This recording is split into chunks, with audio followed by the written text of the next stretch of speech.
नमस्कार दोस्तों।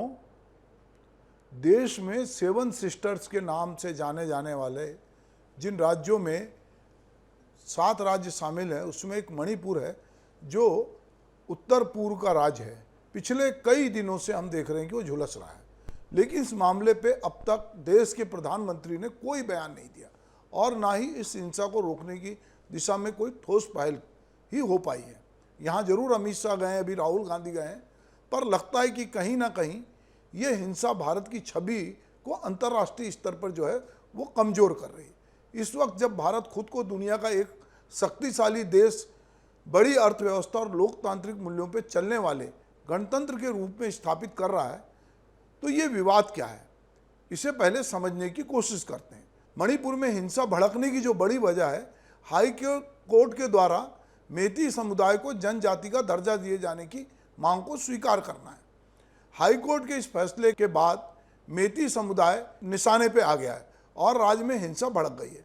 सेना की तैनाती के बावजूद हजारों लोगों का पलायन जारी है और उनको पलायन करना पड़ा है। दरअसल मणिपुर में 3 प्रमुख समुदाय हैं, इसमें नागा है, कुकी है और मेती है। नागा समुदाय और कुकी जनजाति के तहत वो आते हैं और ईसाई धर्म को मानते हैं। मेती वैष्णव हिंदू हैं। आबादी के हिसाब से मेतई की जो जनसंख्या 50% है। इस बारे में इतिहास का हवाला देते हुए मेतई समाज का कहना है कि हमारे राजा ने कुकियों को म्यांमार से लड़ने के लिए भाड़े पर यहाँ लेकर आए थे। उनका आरोप है कि इन लोगों ने इसके बाद अपना कब्जा यहाँ जमा लिया। इधर कुकी समाज का कहना है कि यहाँ की जमीन और यहाँ पहाड़ हमारे देवता हैं, हम इन्हें छोड़कर नहीं जा सकते। उनका मानना है कि मेतई पैसे वाले हैं, अगर इन्हें आदिवासी घोषित कर दिया गया तो ये हमारी ज़मीन खरीद लेंगे और हमें यहाँ से बेदखल कर देंगे। इस हिंसा के बीच गृह मंत्री अमित शाह ने राज्य का दौरा किया। उन्होंने जहाँ लोगों को से अलग अलग समुदाय से चर्चा की, वहीं हिंसाग्रस्त इलाकों में जरूरी सामानों की आपूर्ति को तेजी लाने के निर्देश दिए। इधर राहुल गांधी ने भी मणिपुर का दौरा किया। उन्होंने भी राहत शिविरों में जाकर प्रभावित लोगों से मुलाकात की। इस दौरान शांति की अपील करते हुए उन्होंने कहा कि हिंसा कोई समाधान नहीं है। राहुल गांधी ने कहा कि शांति ही आगे बढ़ने का रास्ता है और अब हर किसी को शांति के बारे में बात करनी चाहिए। वहीं कांग्रेस नेता जयराम रमेश ने मणिपुर पर प्रधानमंत्री मोदी की चुप्पी को लेकर सवाल उठाए हैं।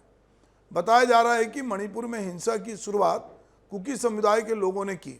इस समुदाय के विधायक, चाहे वे किसी भी पार्टी के हों, अब मणिपुर से इतर अलग राज्यों की मांग कर रहे हैं। जैसा कि हमने शुरुआत में ही कहा कि इस इतने लंबे समय से चल रही हिंसा में ने अंतर्राष्ट्रीय स्तर पर जो है भारत की छवि को धूमिल किया है। इंटरनेशनल मीडिया की रिपोर्ट को पढ़कर समझा जा सकता है इससे भारत की क्या छवि बन रही है। इस पर अगर हम बात करें तो द न्यूयॉर्क टाइम लिखता है कि भारत दुनिया का सबसे अधिक आबादी वाला देश है और सबसे तेजी से बढ़ती प्रमुख अर्थव्यवस्था अब एक युद्ध क्षेत्र का स्थल भी बन गया है, क्योंकि दूर दराज के पूर्वोत्तर राज्य मणिपुर में हफ्तों तक चली आ रही जाति हिंसा ने लगभग 100 लोगों की जान ले ली है। जर्मन मीडिया संस्थान डायचे वेले का दावा है कि मेतई लोगों को हिंसा के बाद सरकार और सुरक्षा बलों पर विश्वास नहीं रहा। मेतई महिलाएं असम राइफल्स, जो सुरक्षा बल है, को अपने गांव में आने से रोक रही हैं, क्योंकि उनका आरोप है कि सुरक्षा बल में कुकी लोगों से मिले हुए हैं। इधर CNN का कहना है कि सरकार ने मणिपुर में हिंसा रोकने के प्रयास में इंटरनेट सेवाएं बंद कर दी है और आवागमन को सीमित कर दिया है। सरकार के इन फैसलों से राज्य के लगभग 30 लाख लोग जो है उसकी जो आबादी है वो बाकी हिस्सों से कट गई है। रिपोर्ट में डॉक्टरों के बयानों को भी शामिल किया गया है, जिनका दावा है कि इस भयावह हिंसा के बाद लोगों के शव की पहचान करना भी मुश्किल होला। सेना के एक रिटायर्ड अधिकारी ने इस हिंसा के हालात पे जो बातें शेयर की है, उससे समझा जा सकता है कि इस राज्य में भड़की हिंसा को लेकर किस कदर उदासीनता बरती हुई है।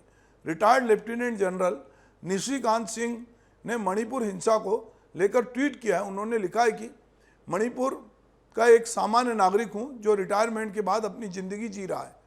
राज्य अब स्टेटलेस है। राज्य में लीबिया, लेबनान, नाइजीरिया, सीरिया आदि की तरह कभी भी जो है जिंदगी और संपत्ति बर्बाद की जा सकती है। ऐसा लगता है कि मणिपुर को अपने हाल पर छोड़ दिया गया है। क्या कोई सुन रहा है? सेना के रिटायर्ड अधिकारी के इस दर्द से समझा जा सकता है कि राज्य किस स्थिति में पहुंच गया है। ऐसे में हमें दुनिया में उभरती हुई नई ताकत होने का दावा हम किस आधार पर कर रहे हैं, ये समझना होगा। क्या ये हमारे देश के चंद नेशनल मीडिया द्वारा बनाया गया हाइप बस है कि फला देश के राष्ट्रपति ने मोदी जी को लेने एयरपोर्ट पे पहुंचे, फला देश के राष्ट्र अध्यक्ष ने उनके पैर छुए, और सच्चाई ये है कि हम मणिपुर की आग को जो है काबू नहीं पा रहे हैं। तभी तो खेल और संस्कृति के रूप में अपनी पहचान बनाने वाले मणिपुर की उस तरह की कोई चिंता नहीं कर रहा है। भारत की आबादी में केवल 0.24% हिस्सेदारी रखने वाला मणिपुर राज्य ओलंपिक पदक जीतने वाली खिलाड़ी दे चुका है। देश भर की महिलाओं के लिए आदर्श बन चुकी मेरी काम हो या मीराबाई चानू हो, इसी राज्य से आती। मणिपुर नृत्य भारत का प्रमुख शास्त्रीय नृत्य है।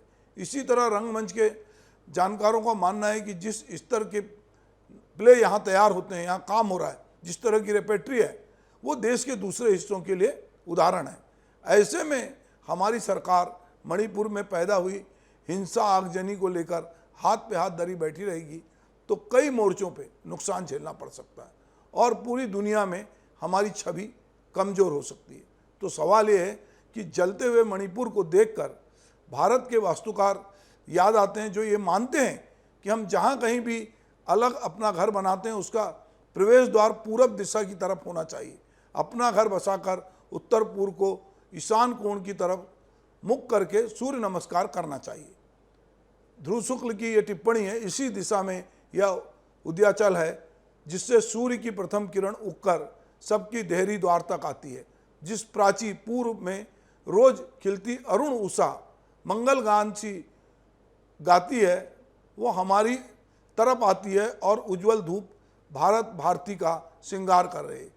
दैदीप्यमान मणिभूमि पर बसे मणिपुर में उठती आग की अराजक लपटें क्यों किसी को दिखाई नहीं दे रही। दोस्तों, ये सवाल है, ये पूरे देश का सवाल है कि मणिपुर जिस तरह से जल रहा है, जहाँ जिस तरह से हिंसा हो रही है, अगर इस तरह की हिंसा अभी कुछ पहाड़ी क्षेत्रों में और पहुँची है जहाँ से कुछ मुसलमानों को अपने घर खाली करने पड़े, अगर ये हिंसा का विस्तार हुआ और कहीं जाति हिंसा, चाहे वो आरक्षण के नाम पर हो चाहे किसी और नाम पर हो, यदि होती रही न्यायालयों के फैसले की वजह से या सरकारों के फैसले से, और एक समाज दूसरे समाज के खिलाफ खड़ा हो गया, तो हमने देखा है कि पूर्व में भी इस तरह के बहुत सारे आंदोलन हुए हैं।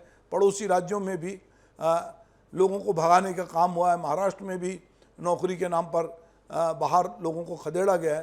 तो हमारे पूरे देश में यदि मणिपुर में जो आग जल रही है उसको रोकने की कार्रवाई नहीं हुई, तो हमको ये नहीं भूलना चाहिए कि इसके पहले भी इस तरह की बहुत सारी वारदातें हो चुकी, पर इतने बड़े स्तर पर कभी हिंसा नहीं हुई थी, पर यह हिंसा इतने दिनों तक हो रही है। इसलिए ये सब के लिए चिंता का सबब है और पूरी दुनिया इस पर बात कर रही है। हमको अब बात नहीं करना चाहिए, हम किस तरह से उस आग को ठंडी करें। छत्तीसगढ़ में जो राज्यपाल रही हैं अनसुईया उइके, वो अभी मणिपुर में राज्यपाल हैं, वो बहुत सुलझी हुई हैं। पर सवाल ये है कि क्या किसी राज्य सरकार के हाथ में या किसी राज्यपाल के हाथ में इस हिंसा को रोकना है, या इसके लिए समुचित रूप से सबको बात करनी पड़ेगी। बहुत सारी कोशिशें हुई हैं पर वो कोशिशें अभी पूरी तरह सफल नहीं हुई है। नमस्कार।